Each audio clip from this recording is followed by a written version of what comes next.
नमस्कार, आप देख रहे हैं आज तक। आपके साथ मैं हूं सईद अंसारी और हमारे साथ हैं हमारे साथी शुभंकर मिश्रा। रूस यूक्रेन युद्ध की हर खबर हम आपको इस बुलेटिन में दिखाएंगे और रूस किस तरह से हमलावर है।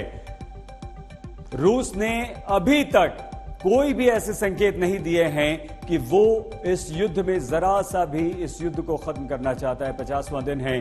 प्रश्न ये उठ रहा है कि आखिर कब तक। शुभंकर, ये बड़ा सवाल है सही, क्योंकि 50 दिन हो गए हैं और इस बुलेटिन में जंग के 50वें दिन क्या कुछ एक्शन होता है, क्या कुछ बड़ी जानकारियां हैं, कहां कहां हमले हुए हैं, किसको कितना नुकसान पहुंचा है और कहां पर किसका कितना कब्जा है, ये तमाम बातें हम आपको बताएंगे। लेकिन सबसे पहले बात करेंगे रूस को लगे सबसे बड़े झटके की, क्योंकि आज की ये बहुत बड़ी खबर है और खबर यह है कि रूस को आज काला सागर में एक बड़ा झटका लगा है। यह झटका जो है ब्लैक सी में तैनात, आपको बता दें, मोस्कवा युद्धपोत जंग में तबाह हो गया है। तस्वीरें हम आपको दिखा रहे हैं। रूस का सबसे बड़ा यह युद्धपोत था जो यहां पर बर्बाद हो गया है और यह माना जा रहा है कि इस युद्धपोत को नुकसान पहुंचने के बाद रूस पलटवार करेगा, रूस बड़ा बदला लेगा यहां पर।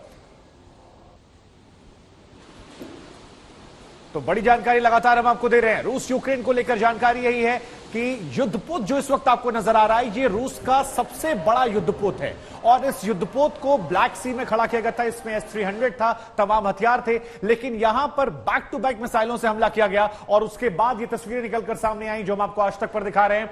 क्योंकि इस युद्धपोत के खराब होने से, बर्बाद होने से, डूब जाने से रूस को झटका और इसका असर सहित 50वें दिन जंग में जरूर देखने को मिलेगा।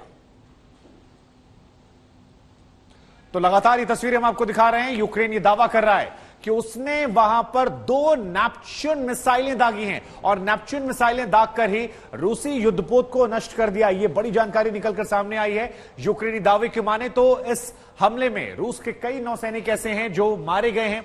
नुकसान जो है वो बड़ा हो गया है। यूक्रेन का यह दावा है कि रूसी युद्धपोत मोस्कवा समंदर में, आपको बता दें, डूब चुका है।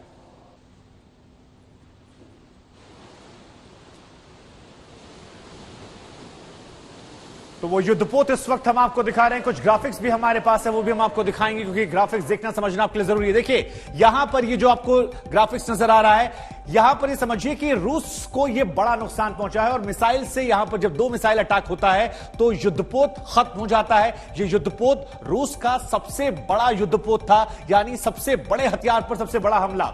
हमले में कहा जाता है कई रूसी नौसैनिक ऐसे हैं जो घायल हो गए हैं, कई ऐसे हैं जो डूब गए हैं, कुछ के मारे जाने की भी खबर, जानकारी निकलकर सामने आ रही है। और क्या जानकारी हम आपको बता रहे हैं, हमले में कई नौसैनिक ऐसे हैं जो मारे गए हैं और ये तमाम बड़ी जानकारियां जो हैं ये यहां से निकलकर सामने आई हैं। रूस को बड़ा नुकसान इस हमले में पहुंचा है।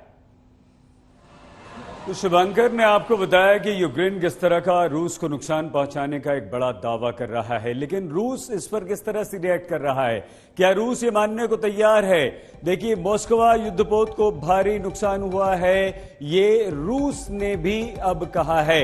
रूस पोत पर रखे गोला बारूद में आग लगी है, रूस की तरफ से यह बात सामने आई है और आग लगने के कारणों की हम जांच कर रहे हैं, यानी कि रूस की तरफ से अब ये कुछ बातें आ रही हैं। युद्ध भीषण होता जा रहा है, 50वां दिन है और पोत से सुरक्षित निकाल लिए गए हमारे सैनिक। ये जरूर कहा है कि जो सैनिक थे उस पोत पर सवार, उन्हें सुरक्षित हमने निकाल लिया है।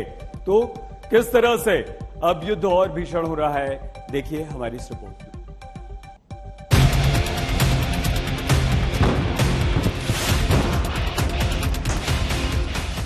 स्नेक आइलैंड में कहर बरपाने वाला काला सागर का रूसी महारथी, समंदर में पुतिन का शौर्य, गाइडेड मिसाइल क्रूजर मोस्कवा, समंदर में मिला रूस का पराक्रमी जंगी पोत।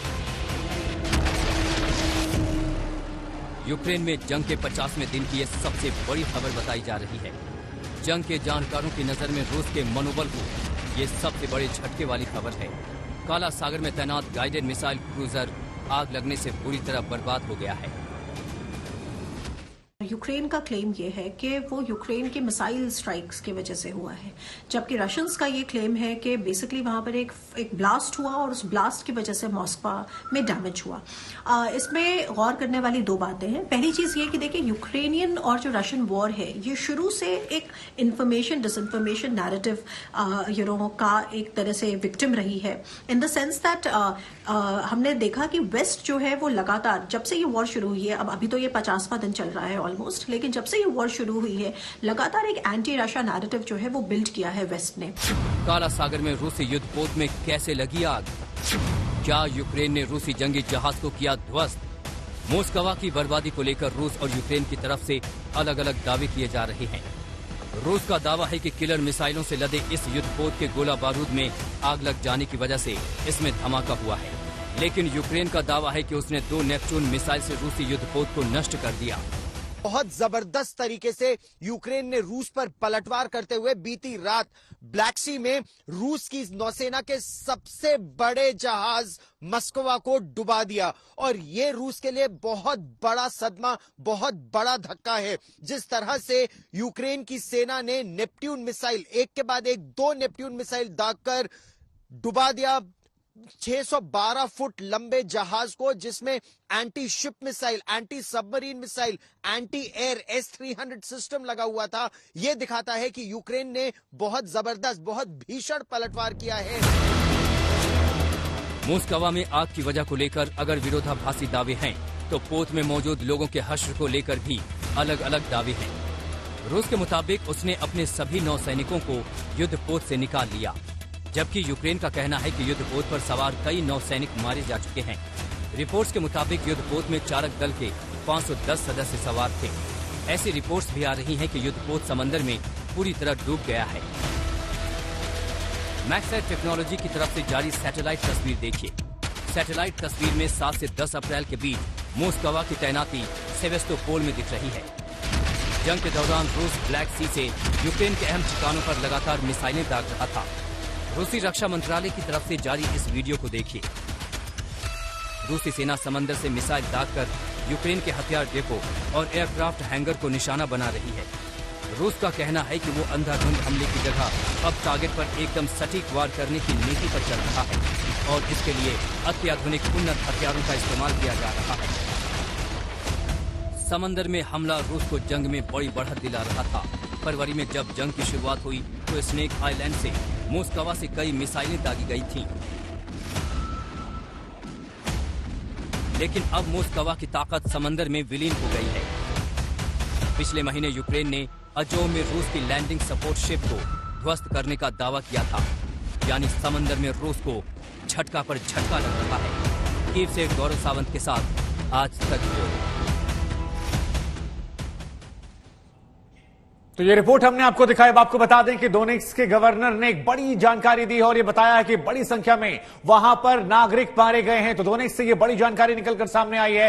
उनकी माने तो 24 फरवरी से लेकर अब तक 238 नागरिक ऐसे हैं जो मारे गए हैं। साथ ही यह भी दावा है कि मारियोपोल और वोल्नोवाखा में नरसंहार की आशंका है। इन दोनों ही शहरों में भयंकर लड़ाई छिड़ी है। रूस का यहां पर कब्जा है। यह भी कहा कि आंकड़े जो हैं वहां सामने नहीं आ पा रहे हैं। रूस छिपाने की कोशिश कर रहा है कि असल में कितने लोगों की मौत हुई है। मारियोपोल के बारे में तो कहा जाता है कि 20 से 22 हजार लोग मारे गए हैं। अगर यह आंकड़ा सच है, यूक्रेन का दावा सच है, तो नरसंहार का एक नया अध्याय दुनिया के इतिहास में यहां पर लिखा जाएगा। लेकिन हम आपको बता देंगे वो इलाका है जो रूस के लिहाज से बहुत अहमियत रखता है, क्योंकि डोनेट्स्क लुहांस्क जिसे आजाद किया था यूक्रेन से रूस ने, उसको ये जोड़ता है। क्रीमिया जिस पर पहले कब्जा किया था, वहां पानी सप्लाई पहुंचा सकता है। लैंड ब्रिज कहते हैं इसे। इसी वजह से यह बहुत ज्यादा महत्वपूर्ण हो जाता है। यह खबर बहुत ज्यादा सही महत्वपूर्ण हो जाती है।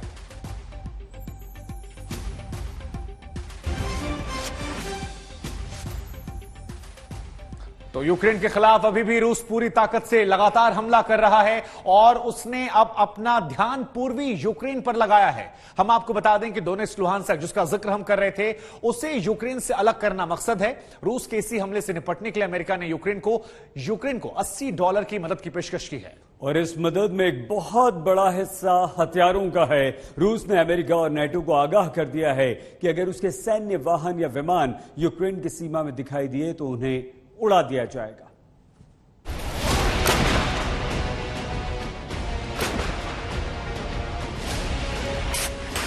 तबाही मचाने वाले ये वो हथियार हैं जिनकी यूक्रेन को इस वक्त सख्त जरूरत है। युद्ध के 50वें दिन भी रूस की शक्तिशाली सेना के आगे अगर यूक्रेन अब तक टिका है तो इन्हीं हथियारों की बदौलत।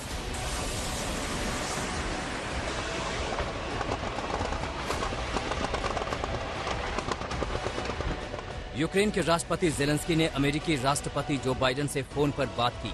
उन्होंने हथियारों की पूरी लिस्ट जो बाइडेन के सामने रखी। इसी लिस्ट पर गौर करने के बाद जो बाइडेन ने 800 मिलियन की मदद को मंजूरी दी और ये मदद इन्हीं हथियारों की शक्ल में यूक्रेन को मिलने वाली है। पेंटागन के प्रवक्ता जब मीडिया से बात कर रहे थे तब स्क्रीन पर वो पूरी लिस्ट नजर आ रही थी जिसमें यूक्रेन को दिए जाने वाले हथियारों का पूरा ब्यौरा था। आप देख सकते हैं कि इनमें 155 mm की 18 होवित्जर तोप, 40,000 राउंड गोलियां, 2 air surveillance radar, 300 switch blade armed drone, 500 anti armed missile, 3000 set helmet शामिल हैं। आपको बता दें कि जेलेंस्की ने जो बाइडेन को फोन कर कहा कि रूस पूर्वी यूक्रेन के डोनबास में बड़े हमले की तैयारी कर रहा है। यूक्रेन को अपनी रक्षा के लिए जल्द हथियार चाहिए। जवाब में बाइडेन ने कहा कि अमेरिका यूक्रेन की हर संभव मदद करेगा। अमेरिका यूक्रेन को कई दमदार हथियार मुहैया कराएगा। बातचीत खत्म होते ही जो बाइडेन ने यूक्रेन के लिए पहले से निर्धारित मदद के फंड में से $800 मिलियन देने का फैसला किया। ये मदद ज्यादातर हथियारों की शक्ल में यूक्रेन को मिल रही है। अमेरिका से विमानों के जरिए ये हथियार पोलैंड या पश्चिमी यूक्रेन के हवाई अड्डे पर उतारे जा रहे हैं। इनमें वो घातक स्टिंगर और जेवलिन मिसाइल के खेप शामिल है जो रूसी टैंकों और बख्तरबंद गाड़ियों के पर खच्चे उड़ा रही है। रूस को ये मदद नागवार गुजरी है और अब उसने अमेरिका समेत तमाम पश्चिमी देशों को ये धमकी दी है कि अगर उनके सैन्य वाहन यूक्रेनी सीमा के भीतर या आसपास फटके तो रूस उन्हें बख्शेगा नहीं। आज तक ब्यूरो।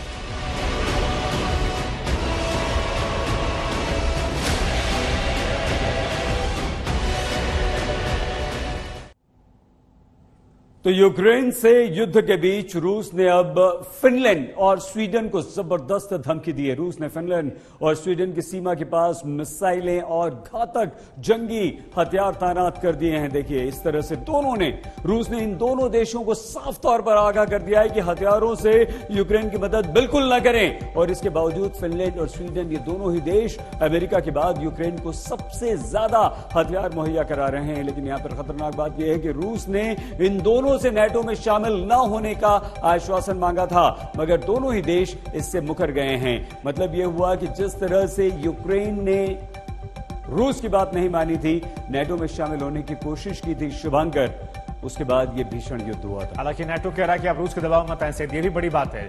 दरअसल फिनलैंड और स्वीडन ने खुलकर संकेत दिया है, देखिए, कि वो नेटो में शामिल होने जा रहे हैं। ये बहुत बड़ी खबर है क्योंकि इसी खबर को लेकर विश्व युद्ध शुरू हुआ था, यूक्रेन में अंदर युद्ध शुरू हुआ था। यानी कुछ अगले हफ्ते जो है वो बहुत महत्वपूर्ण रहने वाले हैं। क्या कुछ होगा वो एक बड़ी बात है। भौगोलिक दृष्टिकोण से बात की जाए या ऐतिहासिक दृष्टिकोण से तो रूस से काफी करीब रहे हैं। फिनलैंड की सीमाओं की बात करेंगे आप तो रूस से मिलती जुलती है। फिनलैंड को यह डर सता रहा है कहीं अगला नंबर उसका ना हो जाए, कहीं उसका वो हश्र ना हो जो यूक्रेन का हुआ है। और इसी वजह से फिनलैंड के पीएम का बयान भी सामने आया कि हम गर्मियों आते आते हम नेटो में शामिल हो जाएंगे। नेटो भी कह रहा है कि आपको डरने की जरूरत नहीं है, आप डरिए मत, हम आपके साथ हैं, आपकी संप्रभुता, आपकी रक्षा करेंगे। लेकिन क्या ये सही दुनिया को विश्व युद्ध में ठोक रही है? और ये देखिए, ये क्या मतलब हुआ इसका, सायरन बजा, इसका मतलब ये हुआ कि बड़ी खबर आ गई। ये बताइए।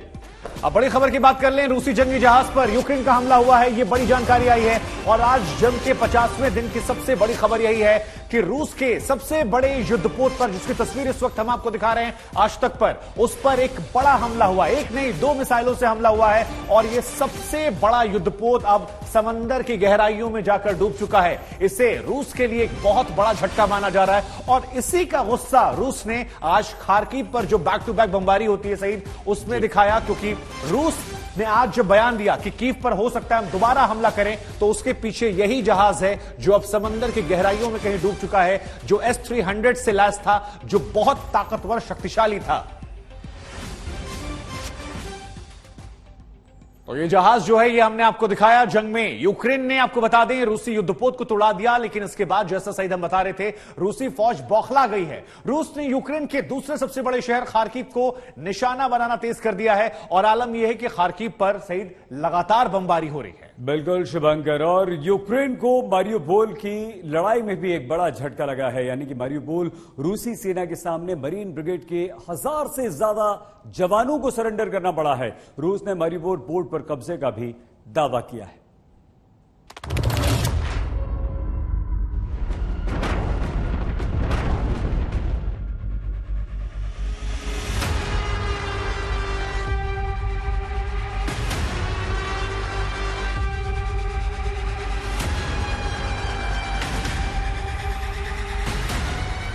खार्किव धुआं धुआं हो रहा है।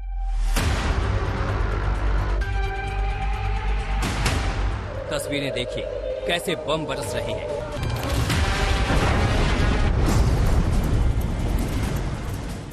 यूक्रेन ने 2 नेपच्यून मिसाइल से रूसी युद्धपोत मोस्कवा को काला सागर में डुबोने का दावा क्या किया, रूस कहर बनकर टूट पड़ा।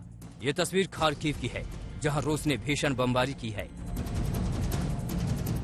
यूक्रेन के दूसरे सबसे बड़े शहर खार्किव में रूसी हमले पिछले 48 घंटे से जारी है। ये तस्वीरें खार्किव की बर्बादी की पूरी कहानी बयां कर रही हैं। अपने घर में मलबे के बीच रोती महिला का दर्द सुनिए। ये कैसे हुआ पता नहीं। 1 मिनट पहले ही मैंने इनसे बात की थी, दूसरे ही मिनट में देखिए ये दीवारें छर्रों से भर गई। ये दीवार चलनी में बदल गई है। जंग के शुरुआती 2 हफ्ते में रूस ने खार्किव पर भयानक हमला किया था, लेकिन हमले अभी भी जारी हैं। खार्किव के गवर्नर के मुताबिक रूस के ताजा हमले में कम से कम 7 लोग मारे गए और 22 जख्मी हुए। रूस के आक्रामक हमले का असर बंदरगाह मारियोपोल में भी दिख रहा है। रूस का दावा है कि उसने मारियोपोल के पोर्ट पर कब्जा कर लिया है। रूसी रक्षा मंत्रालय के मुताबिक बुधवार को यूक्रेन की 36वीं मरीन ब्रिगेड के 1026 जवानों ने सरेंडर कर दिया, जिसमें 162 अफसर शामिल हैं। ये तस्वीर यूक्रेनी सैनिकों के सरेंडर की बताई जाती है, जिसे रूसी टेलीविजन ने जारी किया है।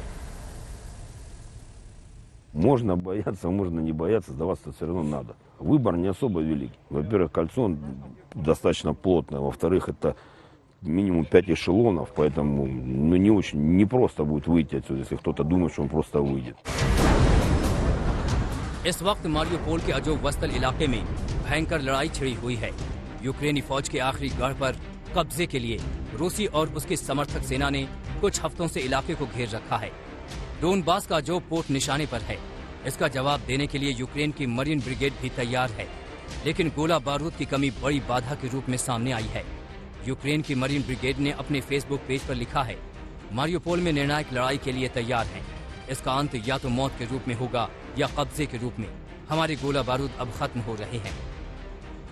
अजोवस्तल में भीषण जंग की आहट के बीच मारियोपोल में बर्बादी का दर्दनाक मंजर पसरा हुआ है। खंडहर बनी इमारतें, बिखरे हुए मलबे। मारियोपोल का चप्पा चप्पा जंग से हुई तबाही की दास्तान कह रहा है। 3 लाख से ज्यादा लोग मारियोपोल छोड़ चुके हैं और जो बच गए हैं वो पूछ रहे हैं, हमारा क्या कसूर था।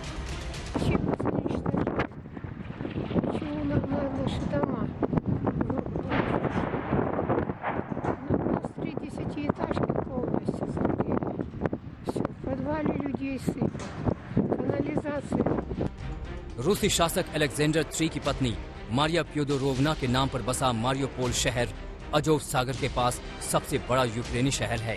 ये शहर काला सागर को कर्च स्ट्रेट से जोड़ता है। रूस और यूक्रेन दोनों के लिए ये सामरिक महत्व का शहर है, लिहाजा जंग की सबसे बड़ी आग यहीं लगी हुई है। आज तक ब्यूरो। तो ये रिपोर्ट आपने देखी और इससे खबर पर हमारे साथ हमारे संवाददाता राजेश पवार जुड़ रहे हैं, जो खुद वेटरन हैं, लगातार युद्ध कवर कर रहे हैं। ब्रोवरी में नरसंहार की तस्वीरें दिखाई, लेकिन राजेश जरा ये समझाइए कि 50वें दिन जब रूस को इतना बड़ा नुकसान ब्लैक सी में पहुंचता है, फिनलैंड से खबरें आती हैं कि वो शामिल हो सकता है। ऐसा लगता है कि जंग रुकने की जगह बढ़ती जा रही है और तीसरे विश्व युद्ध के मुहाने पर दुनिया मुंह बाए खड़ी हुई है।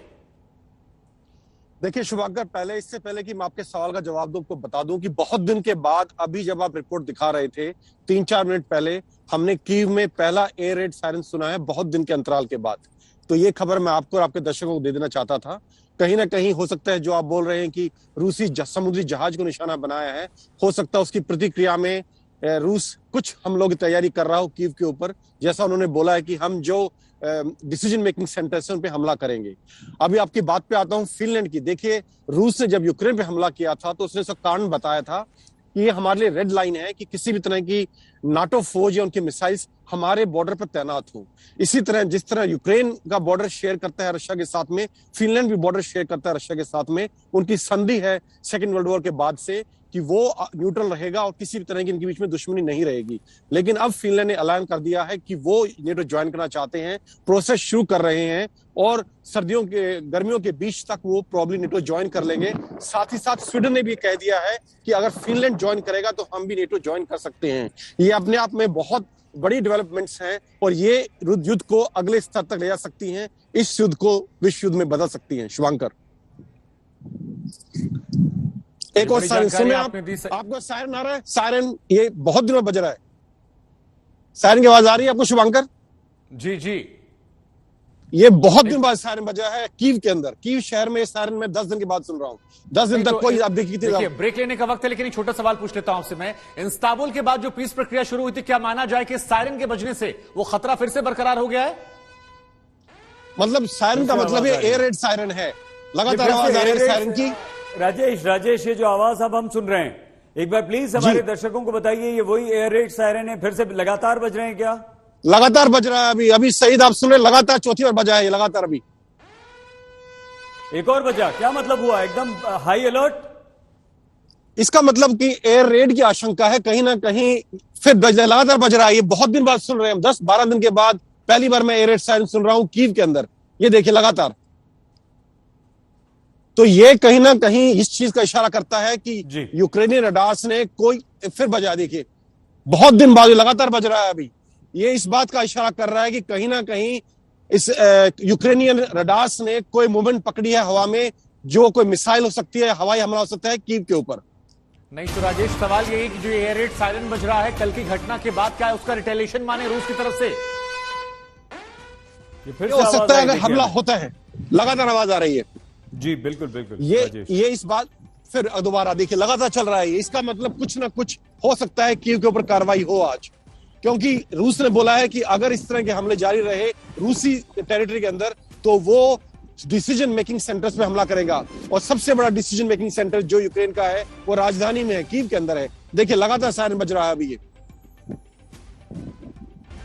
तो ये इस बात की संभावना से इंकार नहीं किया जा सकता कि शायद कोई हमला, हवाई हमला, मिसाइल हमला कीव के ऊपर लगातार बज रहा है ये सईद। और ये कोई 10 से 12 दिन के बाद में पहली बार सुन रहा हूं इसको। 10 से 12 दिन के बाद पहली बार सुन रहा हूं मैं अभी यहाँ पे। बिल्कुल शांति थी यहाँ पर अभी तक। तो राजेश, हम अब आधे घंटे और हैं अभी इस बुलेटिन में, और इस बीच अगर कोई भी वहां से खबर आती है तो प्लीज हमें बताइए।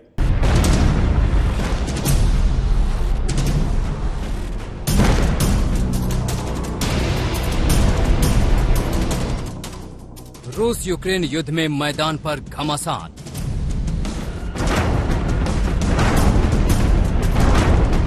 रूस यूक्रेन युद्ध में 50 दिन बाद वार पलटवार।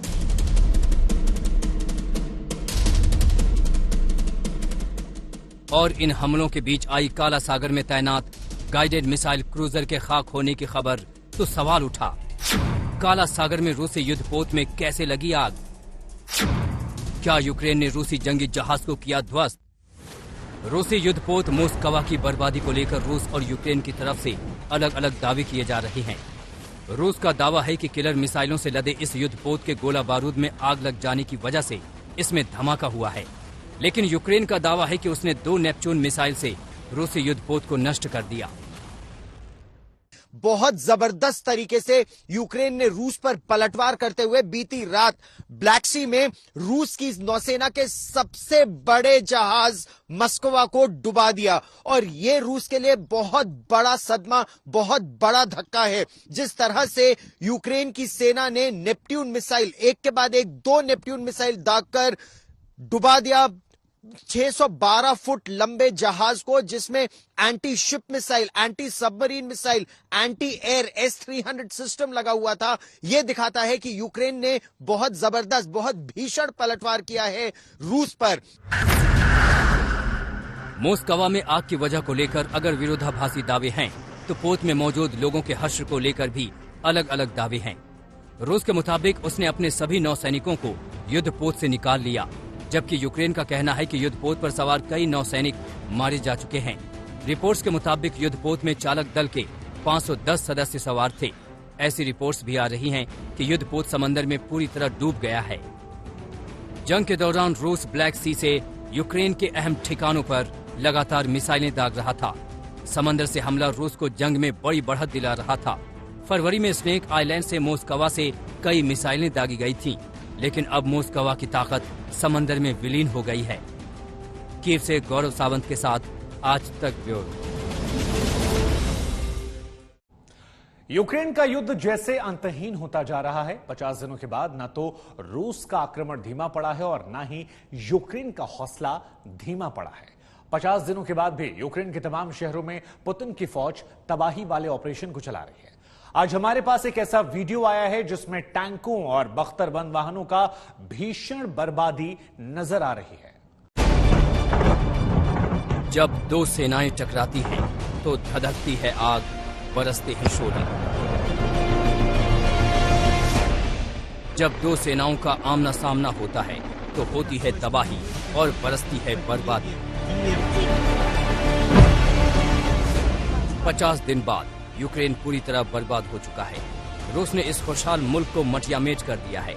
लेकिन आज आपको हम तबाही की वो तस्वीरें दिखाने जा रहे हैं जो आपको आंख भरने पर मजबूर कर देंगी।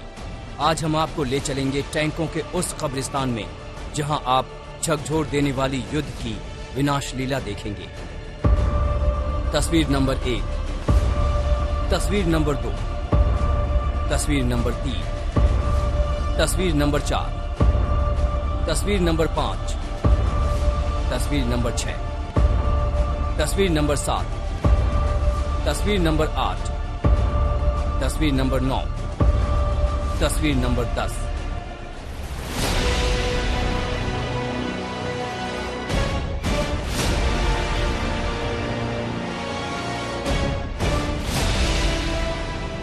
ये बूचा का कब्रिस्तान है, लेकिन यहाँ इंसान नहीं, इंसानों को मौत देने वाले टैंकों की कब्रें हैं।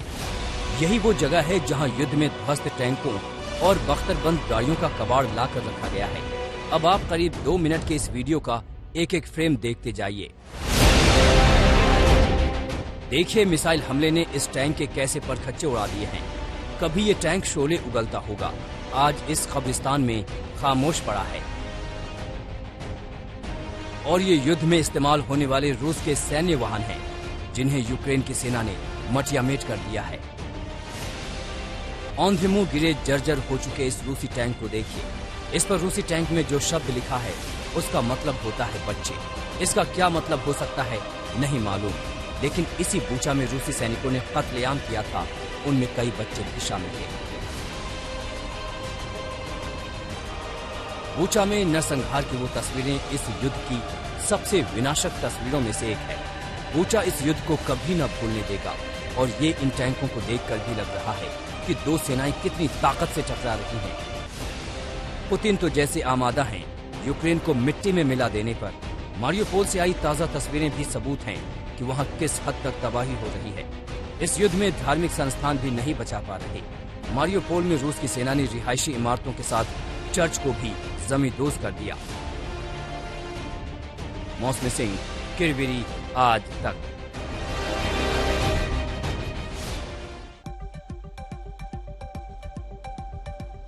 तो जंग की हर बड़ी खबर वॉर रूम से हम आपको सीधे लाइव बता रहे हैं और इस वक्त जो सबसे बड़ी खबर है 50वें दिन वो ये है कि राजधानी कीव पर खतरा लगातार बरकरार है। बड़ी जानकारी निकल कर आई और बड़ी बात जो है वो ये है कि खतरे का सायरन आज एक बार फिर बजा है। एक बार नहीं, बार बार बजा है और जब 10 दिन के बाद सही खतरे का सायरन बजता है तो ये खबर बहुत ज्यादा बड़ी हो जाती है। और अब से कुछ देर पहले जब हम हमारे संवाददाता राजेश पवार से बात कर रहे थे तो लाइव सायरन ये आपने सुने। एक बार हम फिर से आपको कीव लिए चलेंगे अब से कुछ ही देर में, क्योंकि खतरा अब बढ़ रहा है। सैन्य कमांड सेंटर लीजिए चलिए आ गए हैं और राजेश के साथ साथ गौरव सावंत हमारे संवाददाता भी इस वक्त हमारे साथ जुड़ चुके हैं। जी, तो राजेश और गौरव दोनों हमारे साथ हैं। राजेश, एक बार हम आपके पास सबसे पहले आते हैं, क्योंकि जिस वक्त हम और आप बात कर रहे थे उस वक्त यहां सायरन बज रहे थे। जरा समझाइए तमाम कड़ियों को जोड़कर, युद्धपोत पर हमला होना, नेटो को धमकी रूस को देना और अब इन सायरन का बजना, खार्किव की तस्वीरों को दिमाग में रखते हुए कितना बड़ा खतरा यूक्रेन पर एक बार फिर से किसोर जंग जा रही है?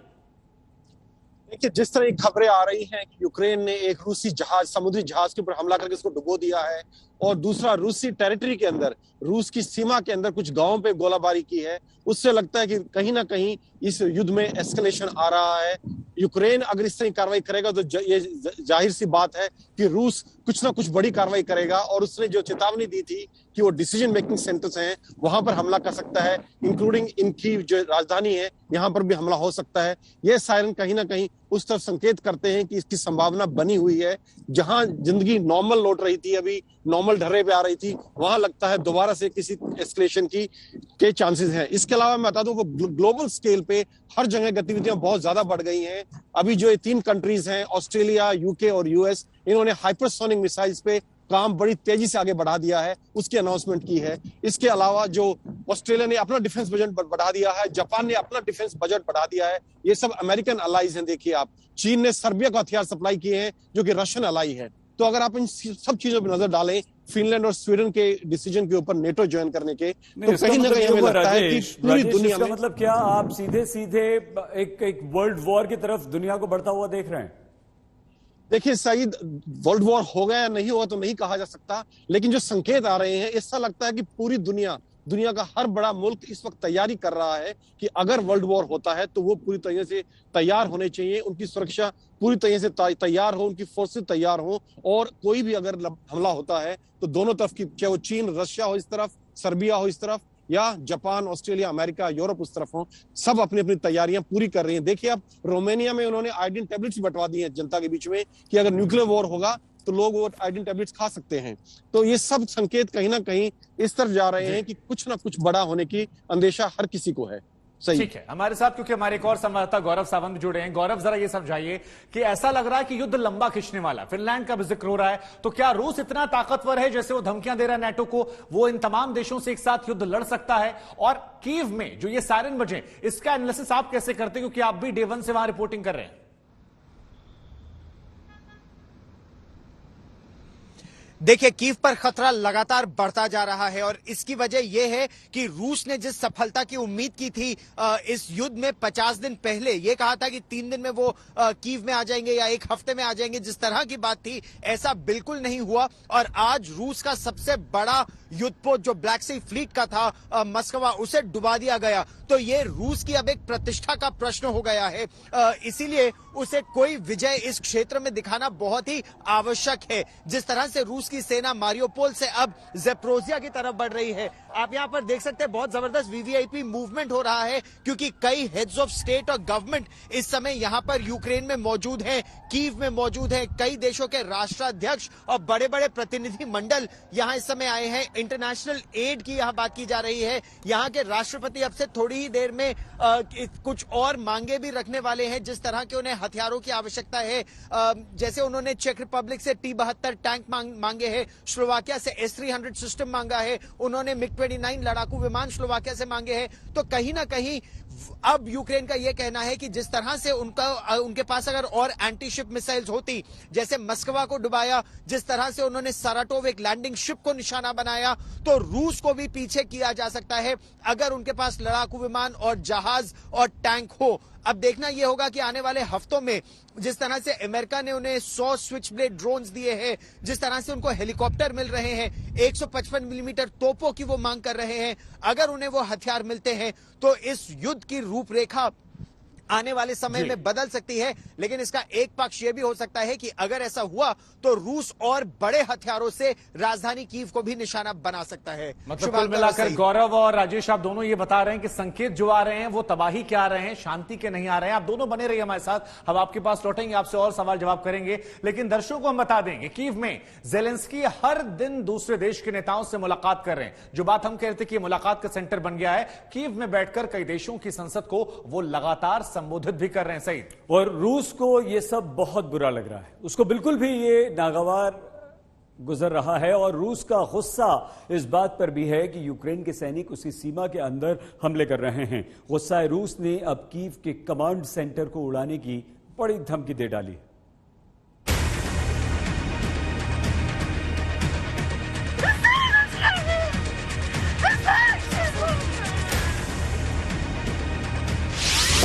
ज़ेलेंस्की को सबसे बड़ी चेतावनी, रूस ने दी कीव को उड़ा देने की धमकी, कीव का कमांड सेंटर तबाह करने की चेतावनी, रूस के इलाकों पर हमला तो पुतिन लेंगे बदला।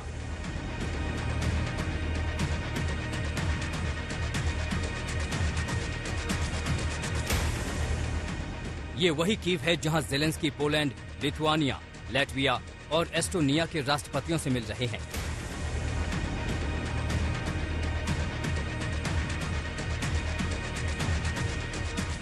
मगर पुतिन का दिमाग फिरा तो वो इस कीव को भी नेस्त नाबूद कर देगा। रूसी रक्षा मंत्रालय ने एक बयान में कहा है, हम यूक्रेनी सैनिकों की ओर से रूसी क्षेत्र में तोड़फोड़ और हमलों को देख रहे हैं। अगर ऐसे हमले जारी रहे तो रूसी सेना कीव के कमांड सेंटर्स पर हमला कर कीव को तबाह कर देगी। यानी रूस ये कहना चाहता है कि कीव को बख्शने का जो रहम अब तक उसने कर रखा है वो किसी भी पल बेरहमी में बदल सकता है।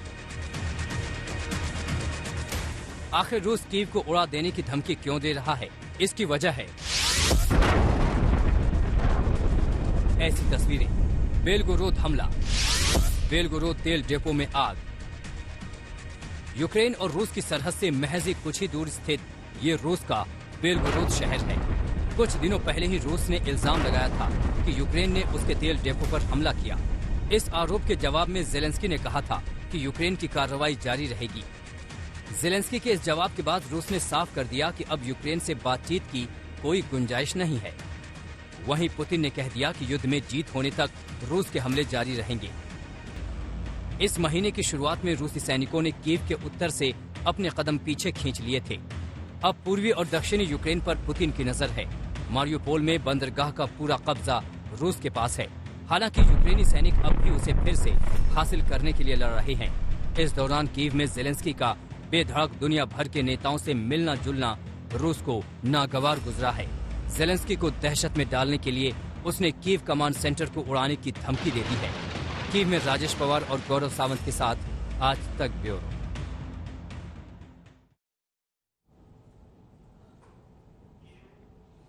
तो जंग से बर्बाद हो रहे यूक्रेन को हम आप बता देंगे 4 बाल्टिक देशों का सहारा मिल रहा है। ये 4 बाल्टिक देशों के राष्ट्रपति कल यूक्रेन पहुंचते हैं और यूक्रेनी राष्ट्रपति ज़ेलेंस्की के साथ बोरोदियांका की वो जाकर तबाही देखते हैं, उन्हें साथ देने का वादा करते हैं। लेकिन यहां पर सवाल यह है कि इस युद्ध में यूक्रेन को जो कुछ भी झेलना पड़ा उससे यूक्रेन को बचाने का इन देशों के पास आखिर समाधान क्या है? क्या ये सिर्फ वॉर टूरिज्म नहीं है?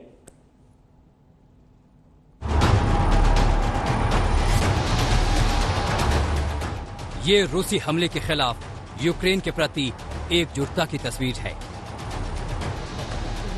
पोलैंड, लिथुआनिया, लातविया और एस्टोनिया के राष्ट्रपति यूक्रेनी राष्ट्रपति वोलोदिमिर ज़ेलेंस्की के साथ बोरोदियांका की बर्बादी का जायजा लेने पहुंचे हैं। तस्वीरें देखिए। पोलैंड के राष्ट्रपति एंड्रेज डूडा, लातविया के राष्ट्रपति एजेल्स लोविट्स, लिथुआनिया के राष्ट्रपति जिटानस नौसेदा, एस्टोनिया के राष्ट्रपति अलार कैरिस यूक्रेन के राष्ट्रपति ज़ेलेंस्की के साथ नजर आ रहे हैं। बाल्टिक देशों के राष्ट्रपति गौर से रूसी हमलों के निशान देख रहे हैं और ज़ेलेंस्की बारीकी से नुकसान के बारे में बता रहे हैं। कीव से महज 60 किलोमीटर की दूरी पर स्थित बोरोदियांका रूस के हमलों में मटिया मेट हो चुका है। ज़ेलेंस्की के मुताबिक बोरोदियांका की बर्बादी बूचा से भी भयानक है। लिथुआनिया के राष्ट्रपति ने बोरोदियांका में रूसी हमलों को नाजियों से भी भयानक बताया।